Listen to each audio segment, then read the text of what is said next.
Okay, we're recording. Yeah, there were a lot of folks who wanted to join today and they couldn't because we're just, for good reasons, tremendously busy. So we're pleased about that. So we'll share this later.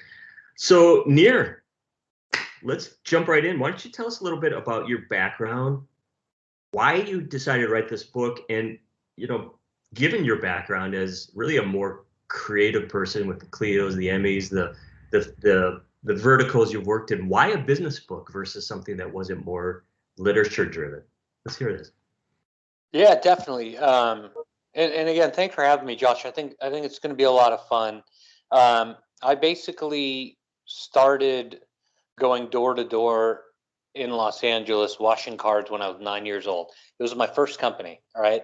And my friend and I got together and we were like, we're going to make tons of money. We're going to become like the richest any 9-year-old can ever imagine, which is basically rich enough to, get burgers or buy baseball cards or something like that, right? That's the height of entrepreneurship when you're 9.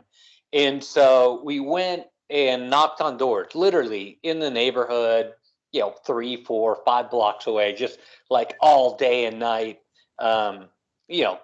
during the weekend. And nobody would get a car wash from us, Josh. Nobody.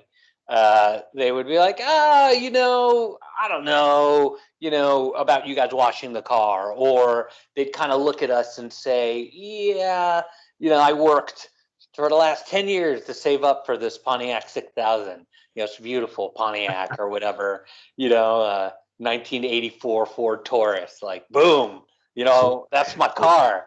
So so nobody give us their keys. And, we wanted to do something. And my parents at the time, were recent immigrants to the U.S. We weren't exactly rolling in dough. Every penny counted, and so I couldn't ask them. So I knew I had to get entrepreneurial if I wanted to get ahead. So I remember after 3 or 4 weekends of doing this and not making a penny, my friend kind of asked me, what should we do? What do you think we should do? Because this sucks. And, our parents are essentially broke, so we need some money. So I said, okay, let's come up with something. And it was that very moment when I was 9 years old that I figured, I had to get creative in order to do well.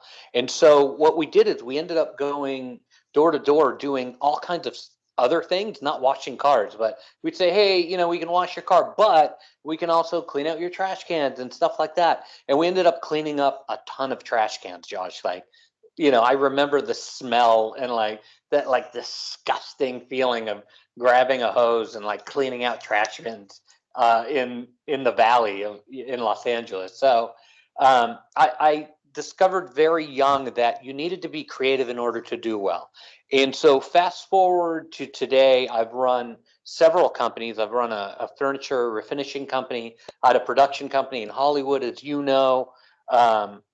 And I've done all kinds of things. And I've noticed that in order to be successful, you need to be creative. And the people that have been around me my whole life that have done really great are those people who can think in a different way and can come up with creativity and creative ideas, all the time and exactly when they wanted them. And so I started to ask people, it started about 10 years ago. I started asking people, hey, how do you get creative and how do you, come up with ideas? And nobody was sharing.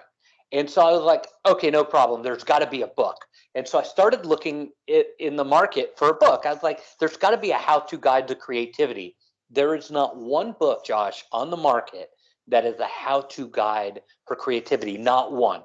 So as an entrepreneur, and what I've been doing my whole life is plugging a gap in the marketplace. And so, I wrote the book, and it's literally a how-to guide on how to become more creative. And that's kind of the gist of how that came to be. Thank you. It's a great. Well, by the way, the trash cans in the valley are the worst by just anecdotally.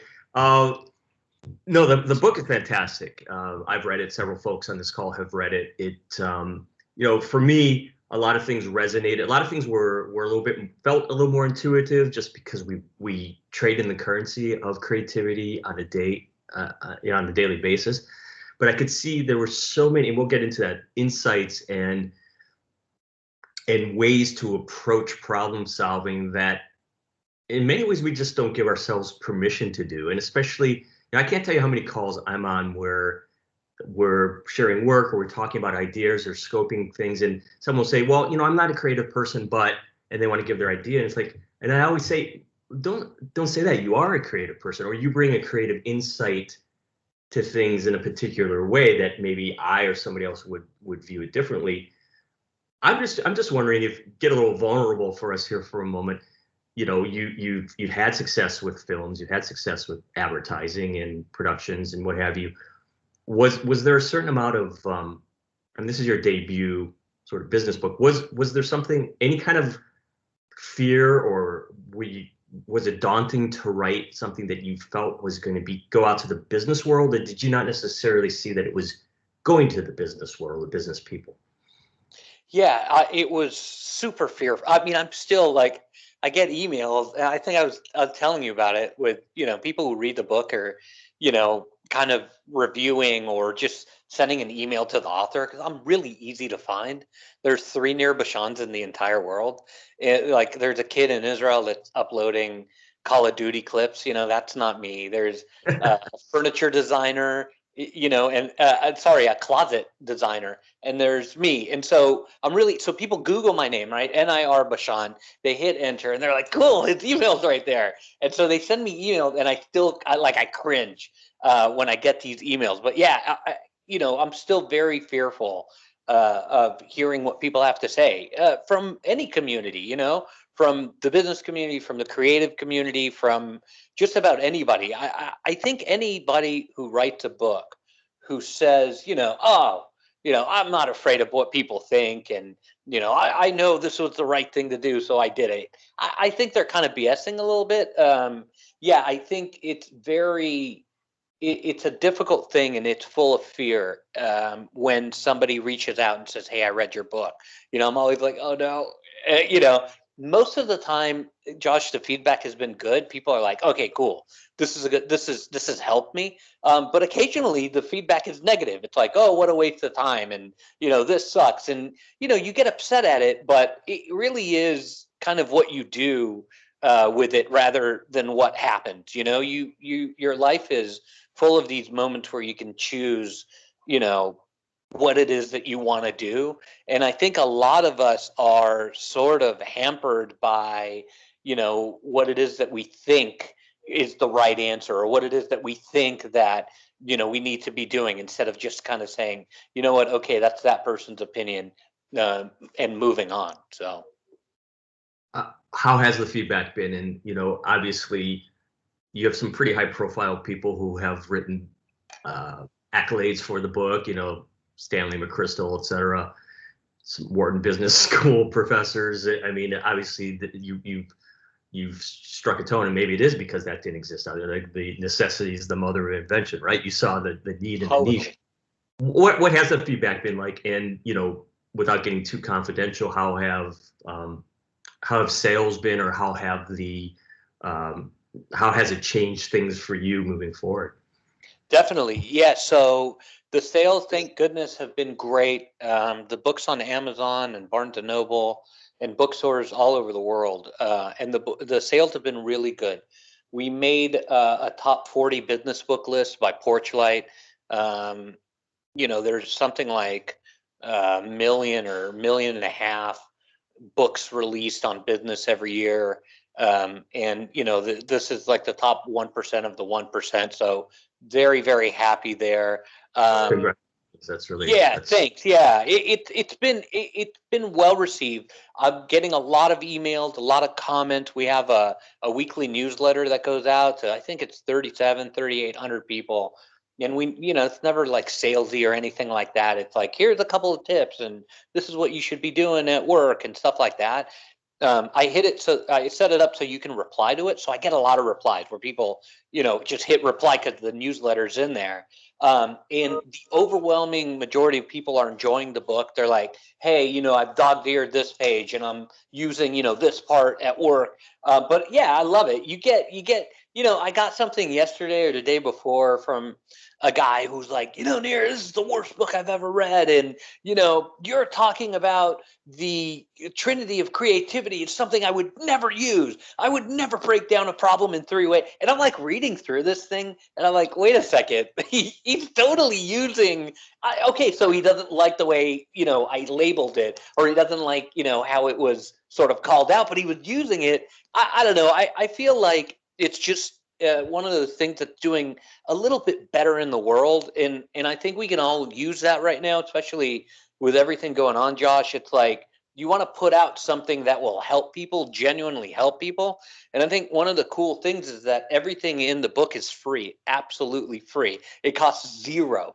It literally is about having a mind shift and saying, okay, cool, I've looked at this problem this way my whole life, and if I just maybe look at it slightly differently, what could it enable me to do, and how can I solve things? And at the end of the day, I think people are resonating with the fact that the book's about, and my message overall is about seeing the world as it can be, not seeing the world as it is.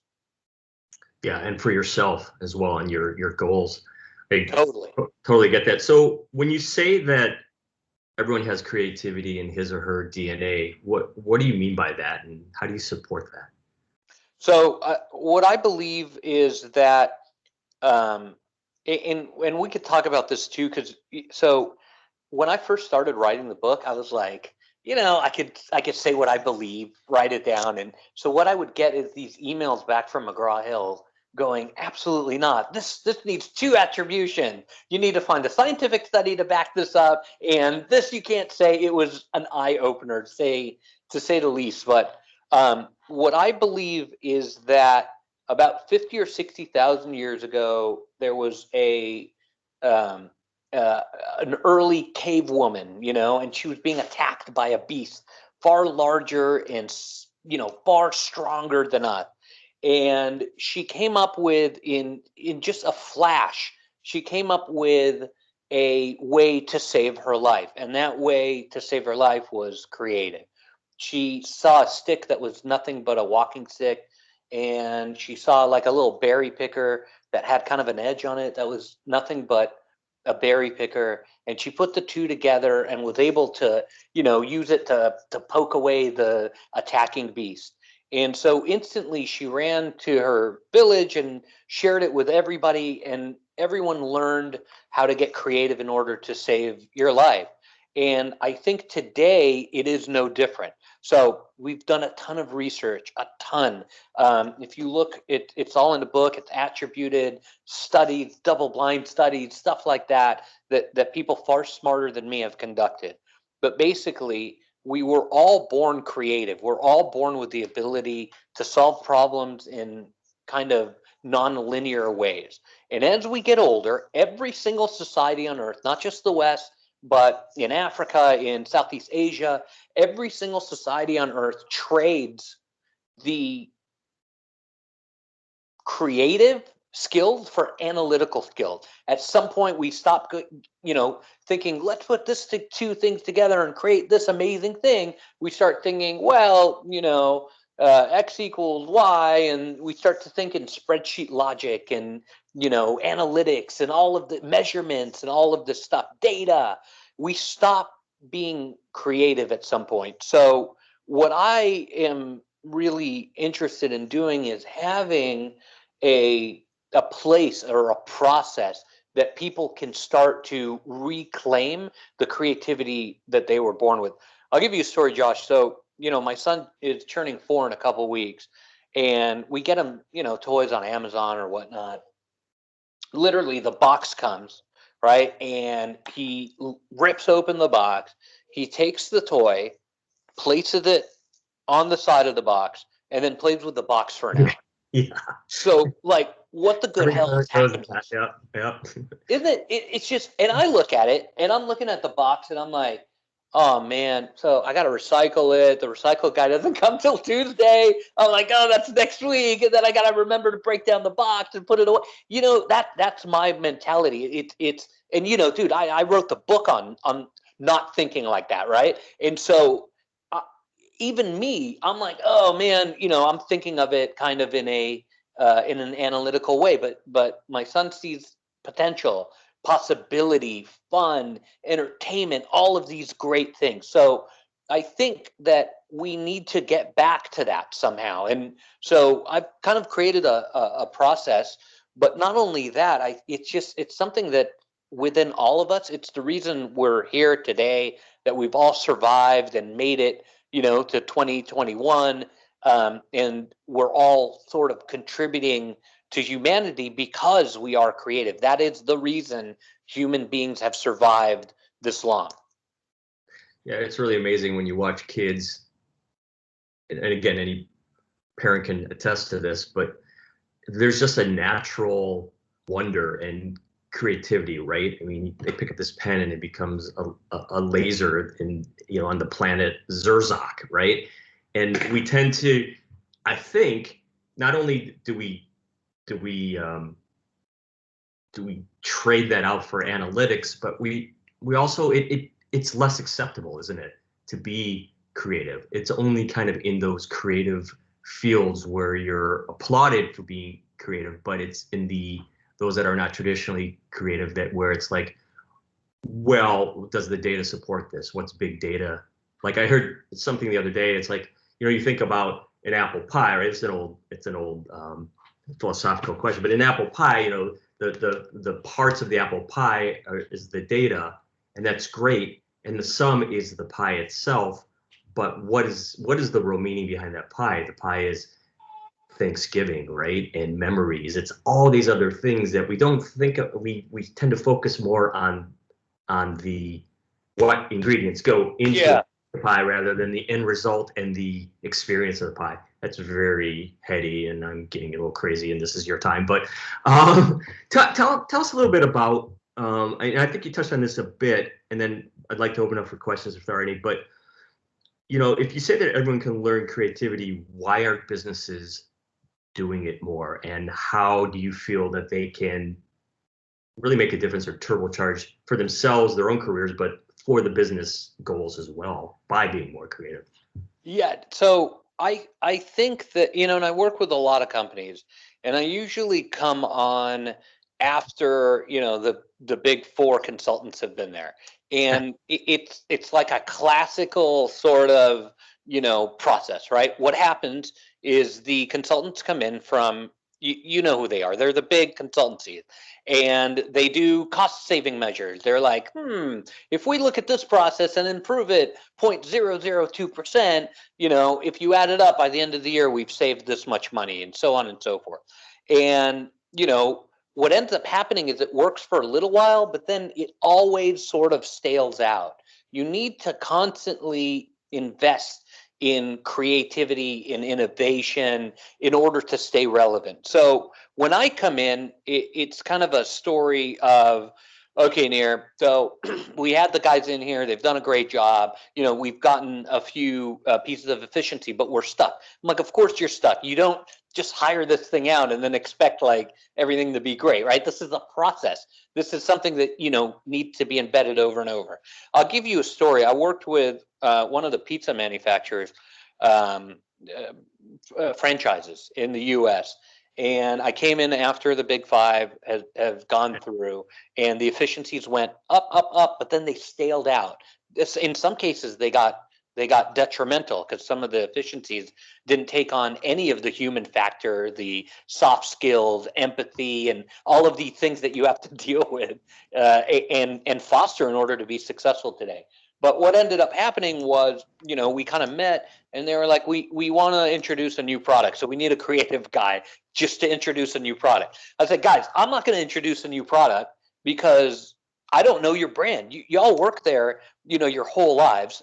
Some of you 30 years, and you guys know the DNA of this brand. Plus, the DNA of creativity relies on you guys coming up with an idea that's organic to you, not me telling you, oh, we should do this. And they're like kind of skeptical about it. But so we went through a process, and I asked them, guys, let's look at the concept, the idea, and the execution of your best-selling product. And, they were like, it's pizza, for God's sakes. It's pizza. That's what we do near. We sell pizza, all right? We need to sell more pizza. That's why you're here. I go, guys, I get it, and this is, precious time here because I'm not the cheapest person to have in the room. But I need you to look at the concept, which is the largest level of your idea that's humanly possible, of your business that's humanly possible. The idea, which is the mid-level view, and the execution, which is the electron microscope view. So in this case, and you could do this, Josh, for anything. You could do it for your career. You could do it when you're stuck at work and you need an idea. It's literally you grab a pen and a piece of paper and you get it done. So you write down, the listeners on this call can do it right now if you want.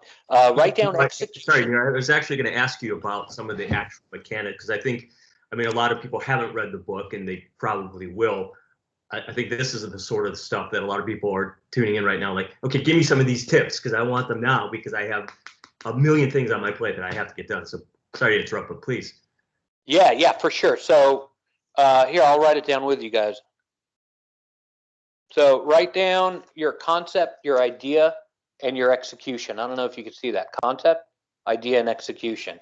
This is a foolproof way to make ideas no matter what, no matter who you are, no matter what you do. In this particular company, their execution, right, was a double crust meat lover cheesy pizza with, I don't know, medium for $9.99. I think that's what it was. That was their execution, okay? Their idea, I started asking them, guys, what's your idea? This is not what I think, it's what they think. And your idea is going to come from you. So we started going around and everybody's writing stuff down and getting kind of excited. And I was like, okay, guys, what have we come up with? And somebody in the room said, our founder came over in 1911 with the most, the best sauce ever. And we've revolutionized sauce. I was like, okay, cool. So we wrote down comfort food. Why? Because the sauce gives you a sense of comfort. I was like, brilliant. So the idea, the mid-level view is comfort food. The execution is double crust, medium, meat lovers pizza. I said, okay, guys, what's the concept now? And, they were all like, well, comfort food. I was like, no, that's not a big enough item. And somebody, Josh, I kid you not, in the room, one of the C-level executives said, there are people in this country who get a pizza delivered every day at 6:45. And if we're not there delivering the pizza, this family goes hungry. It's the only social point. Some older people, it's really sad, but some older people who get a pizza, it's the only person they see all day. And they know the delivery guy, they have a relationship, and it's just a beautiful thing. And somebody in the room said, yeah, that's sustenance. We're supporting, and feeding America. I was like, brilliant, right? So we wrote sustenance as their concept. Their idea was comfort food, and their execution was the double crust meat lovers pizza. I was like, okay, guys, that sounds good. What am I here for? And they're like, well, can you give us another execution? We need more product. And I said, let's go to the idea. I want you guys to circle it and start writing down everything that you can associate with that. And they got excited, and there was hundreds of ideas that week. Hundreds. And they started to pick, and we started to come up with what would make sense for the brand. And they came up with a calzone, and they released it and did really, really well with it. So it really is about finding the DNA of who you are as an individual or as a company and applying it to the process, the concept, idea, the execution, to get all kinds of ideas that can literally go anywhere. And that's one thing that I encourage, people listening today on this webinar going, this sounds great. I love this stuff, right? How do I get more ideas?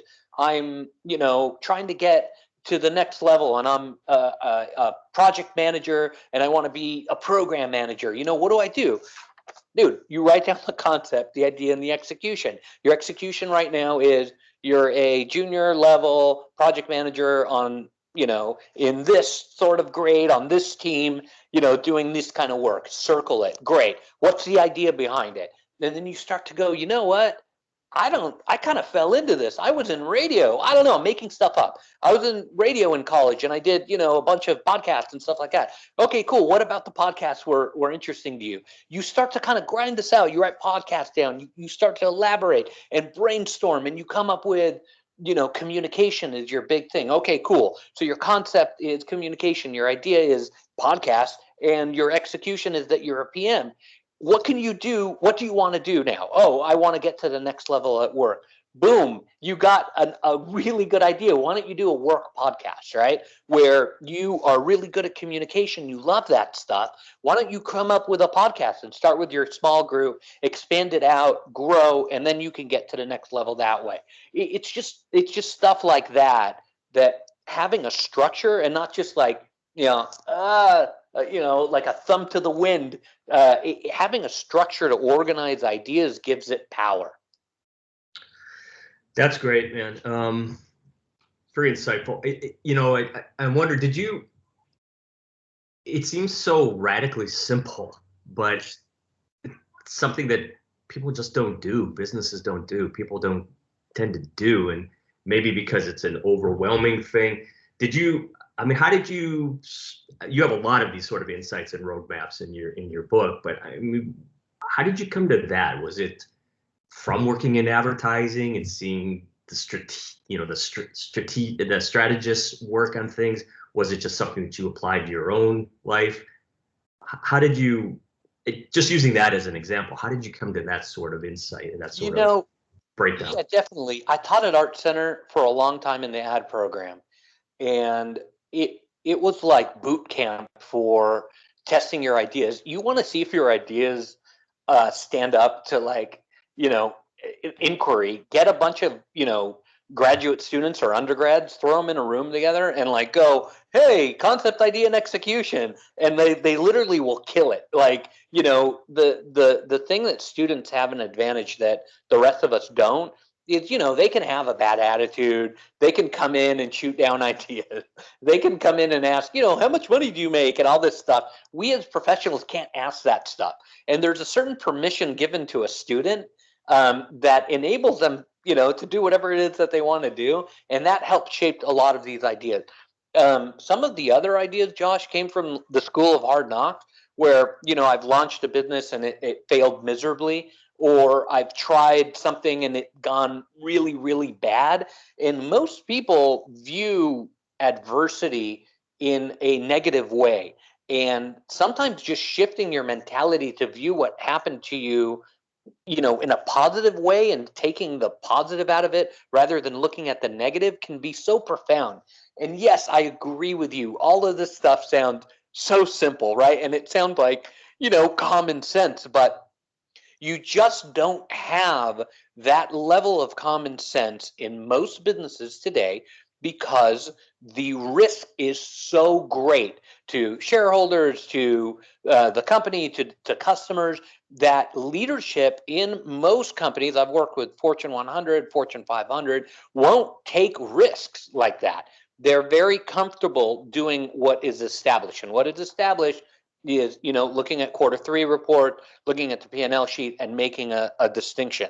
But what I always tell them is that you're looking at, at best, you're looking at your business in the rear view mirror, because the amount of time that it takes to generate those numbers and the amount of time it takes for you to reflect on that data, that stuff has already happened. It's in the past, right?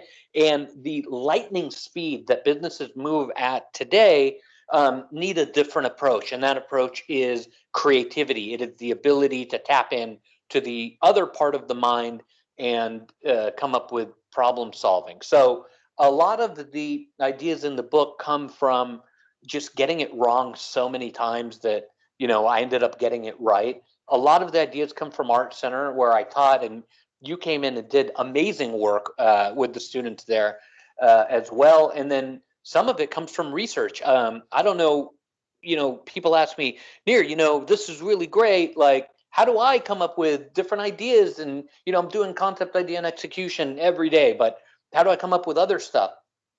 Read. You got to read. Like, you have to. I read a book a week, no doubt. Everything that is out there today on the big 5 or 6 publishers is really good. They get about a 500,000 applications a year to publish, and they publish about 50 of them, 50 of them. So that stuff that's out there, that if you look at what McGraw-Hill's putting out, or Penguin, or some of these other, Hachette, all of these sort of major publishers in business books, you will find good stuff. You need to start reading more. I just read Amy Edmondson's book on psychological safety, unbelievably good. She's a Harvard professor, but has a bunch of small businesses that she runs while she's not teaching, and it's just so good. And I start to think about it, and I talk to people about it, and it is amazing the wealth of information that's out there. If you just stick to reading, okay, Neil, I don't want to read a book a month. Fine, a week. Fine, read one a month. One a month it'll enable you to have more thoughtful conversations at work. We're all on Zoom and go to all day. It will enable you to say something insightful. People will be like, wow, that's really smart. And hopefully it causes some it's a catalyst for some kind of change. Yeah, or just get it on Audible and you can just listen while you're making dinner, right? I mean, You're on Audible now, right? You just got. Yeah, we're not on Audible. We're on some different format that they're just releasing now. But yeah, it's all about getting out there and listening and learning. There's so many good podcasts today. Every day, just do a little bit to get more creative. Just do a little bit to get more creative. And then within a couple of months, you'll find yourself in a totally different position. Yeah, just got a note. Ashley Cordesius, who's one of our account managers, just said, readers make great leaders. It's so true. I always say my little corner of the world is, you want to be a better creative, read a lot, write a lot, experience a lot, because those are kind of the master teachers. I do want to open up for some questions. There's so many things I want to ask you. You talked about seeing the world differently, and that's, to me, that's gratitude. But you talk about humor, empathy, and courage in your book. But let me just see if anybody has a question. If they, they're dying to ask you. I have one from Holly. But we'll see if anybody I'm not sure she's on the call. Does anybody want to ask Neil a question at this point? Don't be shy. Okay, well, until that happens, so Holly Niedzielski, I don't know if Holly's on. I don't think she could join us. She sent me a question ahead of time. She's our director of event marketing and partner communities, and she read the book. She loved it. She thought it was so timely. She wants all of the folks on her team to actually read it because it just inspired her in so many ways. She wanted to share that with you. She wanted to know, was there ever a time that this process, and I think that means not only the process you just described, but the entire creative mindset process didn't work, or that you've heard that it wasn't working? And what was the reason behind it not working, if that's the case? And what was the mind shift that had to occur to get those folks or that process back on track? Yeah, so absolutely. Like, this is, my approach is not this kind of get rich quick thing where, if you follow my 5 easy steps in real estate investment, you'll be rich by Wednesday. There's none of that in life. And if somebody on this call, please, I beg you, send me an email with one of those systems that works. I'm totally in. Like, I want to get rich quick by next Wednesday too, right? I want all of these things to be solved and never to make a mistake. Absolutely, Holly. There's so many ways to get tripped up, to make mistakes and stuff like that. What is really important here is the outcome of that mistake and what it is that we do with it. I remember I ran a company for a while back when I was in LA. We had a couple of employees. It was a really small sort of outfit, and I crashed and burned it. I followed the stuff in the book. It was I did my best, and it failed. And at the time, I wanted to move as quickly as possible past it and go and do something else. And I have 10 more ideas. And the mistake that I made was I didn't learn from why that business failed in the first place. And it failed specifically because I was unwilling and unable to execute the ideas that staff came up with. I'm embarrassed to say this, Josh, but literally I thought that my ideas were the best. Whatever. I'm on my phone during meetings. It's terrible, but it's true. And I just didn't I missed it. I literally missed what was right in front of me, which could have saved the company. So are there mistakes that happen? Absolutely. Now, what you do with those mistakes is 10 times more powerful than the mistake in the first place. And what I've learned from that is to pay attention. And I wrote down in the book a couple of things that people can do.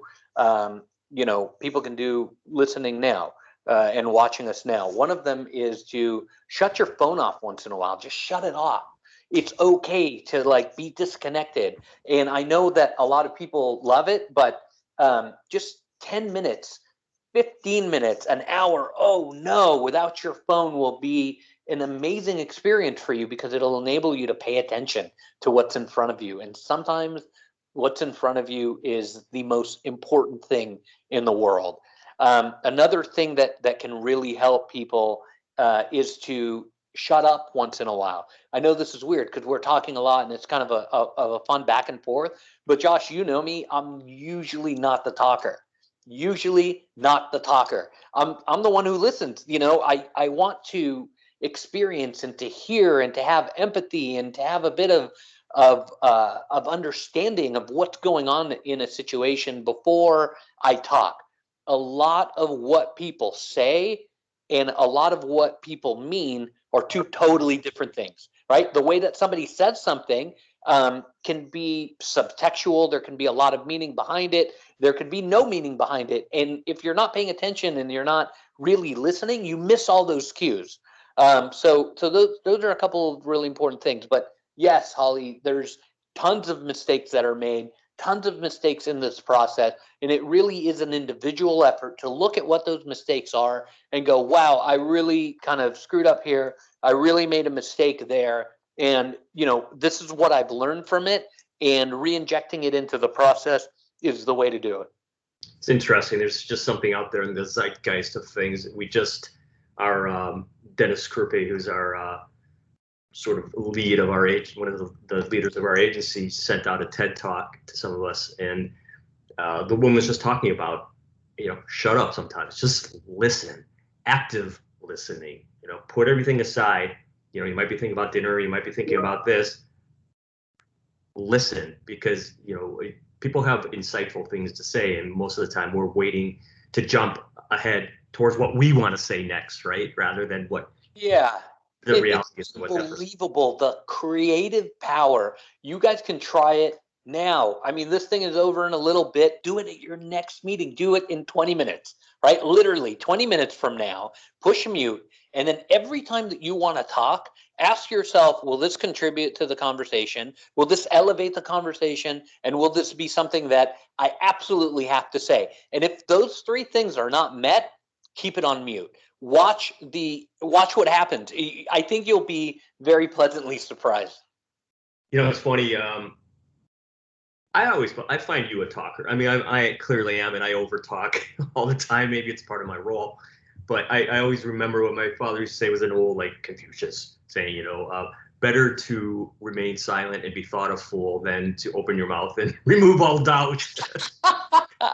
So, but there's some sort of wisdom we can glean out of that. That's good. I'm going to open up again. Amanda Lima just said, listening is key to all effective communication.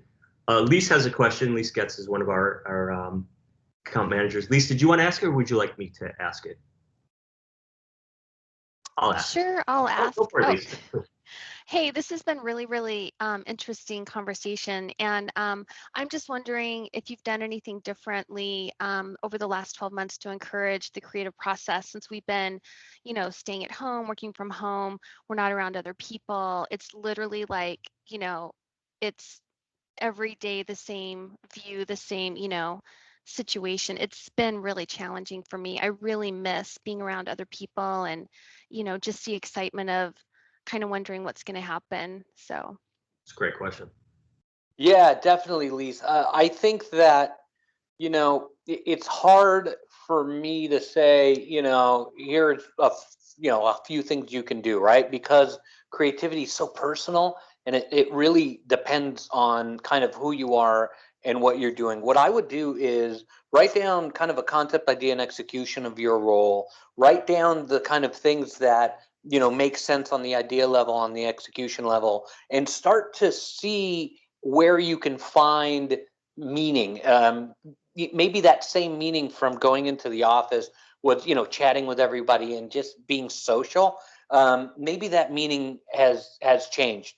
I know I did some consulting with a group that literally they were really social, right? They were a wonderful group in person. They loved each other. It was like a large group in an aviation consultancy, and it was like I wanted to work there. It was like Taco Tuesdays, and like I don't know, people showed up. They made it part of the day. People would go and have tacos and have fun. And they were like, dear, we miss it so much, right? Every other Thursday was a happy hour, and they would leave at 4 o'clock and, have fun. And it was something that they missed. And so, I asked them, I said, guys, like, let's really start talking about it. We can't get together, but what can we do?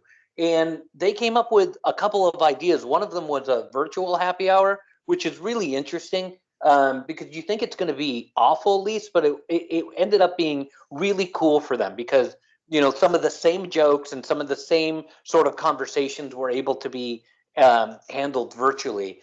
So it really is about understanding exactly the DNA, the bone marrow of the things that were missed, and then coming up with solutions that maybe will change the paradigm.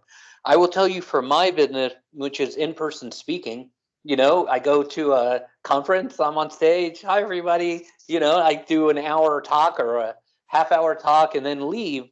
For my business, I had to completely change that, right? Because that had gone away. It's starting to come back a little bit. But what I started doing was workshops and webinars just like this. I started doing Coffee with Nir, which is incredibly popular. I didn't think it would be, but what I do is I get on a team, just very similar like what we're doing today, for 15 minutes every morning for a week. And then, we talk about creativity. Sometimes we don't. Sometimes we waste our time BSing about something and everyone's laughing and having a good time. And then by the end of the week, we sort of wrap it up into one creative concept that people can use. And it's been incredibly popular because I think it's giving people that same meaning, Lisa, that you're talking about, that like sense of kinship and friendship, and having that that connection to other people. So adversity brings on amazing solution, and you have it within you, Lisa, to completely revolutionize and change that paradigm by the power of your ideas. So I say go for it. That's interesting. One of my I'm favorite. gonna do. Oh, sorry. I'm gonna do wine with Lisa on Wednesday afternoons. I think it will accomplish a lot of things that you were talking about. Send me an invite. I'm in. That'd be fun. Thank you so much. That was great. Yes, ma'am. Hey, Nir. Oh yeah. Ashley's in. So does that, just out of curiosity, does the pizza company you consulted with, does it rhyme with Bomino's or no comment? Pizza Nut? I can't. I know. I can't even put their logo on my website. So it's one of those things where the NDA was so strict. Mama John's, maybe? No, I'm just kidding. Jonathan, we just have a few more minutes left. Jonathan Moore is one of our copywriters on my team, and he has a question. Hey, Nir. So how much money do you make? Yeah, buddy. Get in there. I'm kidding. No, what's the most unreasonable client request you can think of that you've had? Like ever? Yeah, sure, ever. And how did you solve it? Oh man, that's a tough one. There's Or maybe a lot of reasonable. Maybe recently then. So, I mean, it's a little inappropriate, but there was I worked on an account for a long time at an agency in Hollywood. I'm trying to like not discriminate myself here, right? To like not I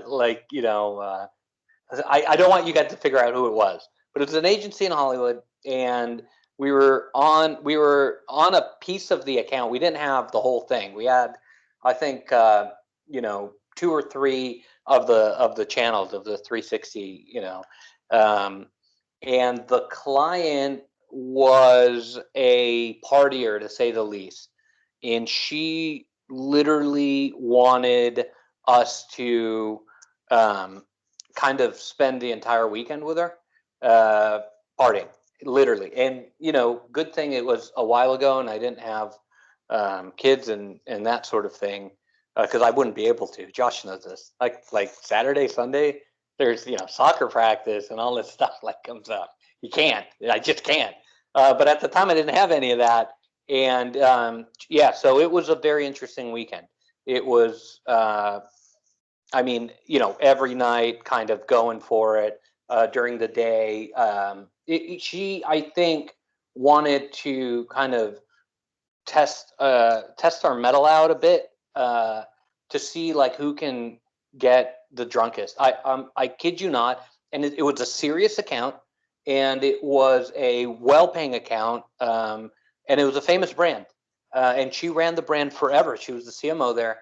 She ran the brand forever, and it was literally, who can keep up with me? It was kind of like a reality show, and that was the craziest client request that I think I've ever done. Huh. Jonathan, you think it's going to be fun, right? By the, I don't know, morning, by mid-morning, right? The afternoon of the second day, you're like, okay, we're not still going, are we? I'm really tired and I want to go home. But yeah, we're still going. But were you able to solve anything? Yeah, right. It was good. I think she just wanted to build trust with us, and so I think it did build trust. Listen, here's the thing, right? So I've been in ad a long time, and I think people don't understand how unlinear that business is, right? You think you get a request, oh, we need copy for something. Oh, we need this done. And I think we take it literally sometimes when that request comes in, but it's incredibly tangential, because what we don't know is what happened 10 minutes before while they were discussing it internally. And while we think it's a spot for a radio thing, for the client, they're thinking, no, this is TV, and this digital out of home. It's not TV. It's something that, so the convoluted nature, I think, makes advertising particularly hard to work in. But, her thing was, I think, trying to build trust. I think she had a good time, and we ran the Amex up thousands of dollars that weekend. I mean, it was, we had fancy dinners and all that stuff.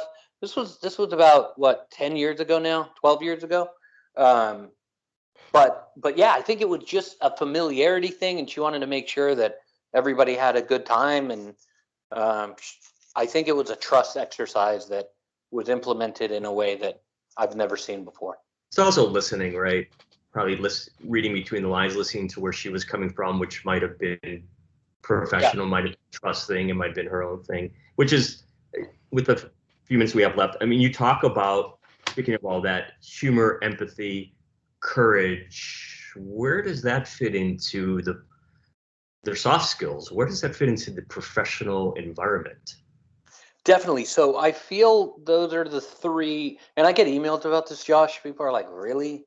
Really? Those are the three most important foundational aspects of creativity? Absolutely, right? Humor is really important. It's not about haha, funny. It's about looking at something differently. And humor comes from looking at a situation in a way that other people are not used to, and that's why it becomes funny. And when you're able to look at problems with humor, you're able to solve them and to spark creativity that wasn't there before. So that's why humor is so important. Empathy is incredibly important, because I think we're really good at thinking that look at me, I'm putting the shoe on the other foot, but we're really not, right? We think we're so empathetic and this and that, but until you really walk a mile in someone else's shoe, until you really feel and kind of be what they're going through, you don't really know what is going on. So I break up empathy into two parts, internal and external. The internal part deals with relationships between people at work, how employees are relating to one another. What's the vibe like? Kind of like what Lisa was talking about. She missed that vibe, and that's probably a level of high internal empathy there, and that's why she misses it. And then I talk about external empathy between you and competitors, you and the brand. One of my favorite things to do is to talk to competitors. I used to do that when I was a junior level art director, at Chiat, on Nissan a million years ago. I used to let's talk to Saatchi and the Toyota people. I don't even know if they have Toyota anymore, but they used to. And so I would pick up the phone, and I'd have had friends there, and it was amazing to have a conversation with somebody that was relatable, because we're both working on very similar products.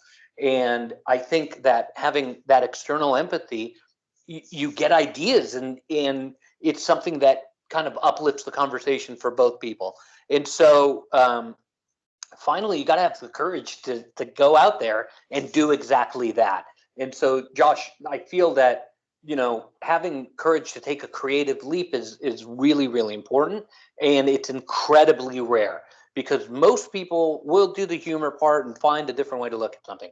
Most people are like, okay, here are the things that I need to do to become more empathetic. I'm cool with that. I really feel and understand what that person or that brand or that client or that business or that customer is going through. And then finally, when we get to courage, that's when most people are like, no way. We got to be a little bit more courageous these days. We could have easily have landed a woman on Mars by now. We could have easily have cured cancer by now. But Josh, there are people who are working on a cure for cancer right now in a lab that have a crazy, batshit crazy idea. And they're like, this is the best idea ever. And oh my God, if I do this and that, I can cure, I don't know, this is crazy. Everybody's going to think I'm nuts. And those are the exact types of ideas that we need in our society, especially today with COVID. Now, you're seeing some of that success in what Moderna and Pfizer have done. I mean, dude, they have been rock stars. Everybody who had a crazy idea at that company was able to be brought to the forefront, because we needed a vaccine now. And so there are companies that are starting to get it, right? And there's companies like Tesla and Amazon and different types of companies that have had long track records of innovation. But unless we are willing, all of us here on this call, to take a leap on a creative idea, we cannot expect the world to be a better place. It starts with us saying, you know what, I have a really great idea, and I'm going to go out there and execute it. I think that's so well said and so profound, man. There's a tremendous amount of vulnerability when we're speaking creatively, not only at creative ideas, but just creative with ourselves, creative with our approaches, because nobody wants to look foolish, right? Nobody wants to put something out there and have people go, what are you thinking? Or no way.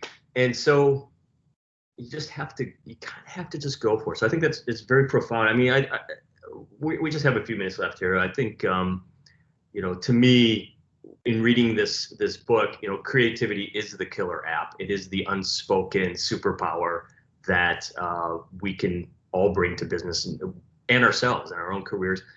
You talk about 92 tools. I don't know how you got to 92 versus 100 versus 87, but I read it, so I know how. But I encourage others to read it. Nir, just with the last minute or two, there's so many more questions I have, I'm sure other people have, and just even about the process of writing a book and getting an agent and all that, because there are so many aspiring writers on this call. But why don't you tell us just in the next minute or two, what are you up to now? What's next for you?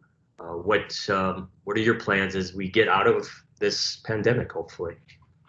Yeah. Well, thanks for having me, Josh. And one of the things that I think is really important is y'all have a really, really amazing resource in Josh Lieber. I've known him personally for, I don't know, probably 10 years now. And he's one of the smartest people, not only working in ads. Oh, stop. here. Stop it. Doing all kinds of really great things, and I think it's so cool that that he's doing a series like these, right? He's putting this together and having great, conversation starters and all of this stuff. So that's really cool. Next up for me, Josh, is I'm doing a couple of webinars, different talks, like virtual keynotes, very much like this. I'm doing a couple of workshops that I'm really, really excited about, where I get together, somebody read the book, or they read one of my articles on Thrive, or one of the periodicals that I write. They're like, come in, do something, and talk to us. And so I kind of uncover maybe a problem or two that they're working on, and I do a week with them. I'm doing a lot of coffee with Nir in the morning with different companies and stuff like that. We're talking to McGraw now about potentially doing a follow-up to this book. And so there's a lot going on. It's really exciting. It's an exciting time to be doing this, because I think that people are getting really tired of the same old, same old. They need to break out of that mold. They need to break out of their sort of structure. And I think creativity is the perfect tool to allow somebody to say, you know what, I'm going to go and do this, and it's going to be great. And just because your idea doesn't work in the workplace doesn't mean that it won't work outside the workplace. So I really encourage, I talk a lot to leadership, but I also talk a lot to, people in management and people in middle management and employees and stuff like that. I really encourage you to not put all your eggs in the basket of work, right? Work can only get you so far. Please take those ideas that you have and apply them outside of work. Don't look for work to be your end all be all. Well, thank you, Nir. A lot of the things you say really resonate. We're very fortunate. We work for a company that is about humor, is about empathy, is about courage. Even our country lead says, get comfortable with being uncomfortable. A lot of the leaders who are actually on this call, I see you and Jennifer and some others, really encourage us to take risks. And so I think it aligns very well with what you're saying in here. So the book is The Creator Mindset. Nir, we really appreciate your time. I know you're very busy, so thank you for carving out the time. And we hope to speak to you again in the future. Thanks again. Bye, guys. All right. Take care. Thank you. Thank you. Thanks. Thank you. Have a good one.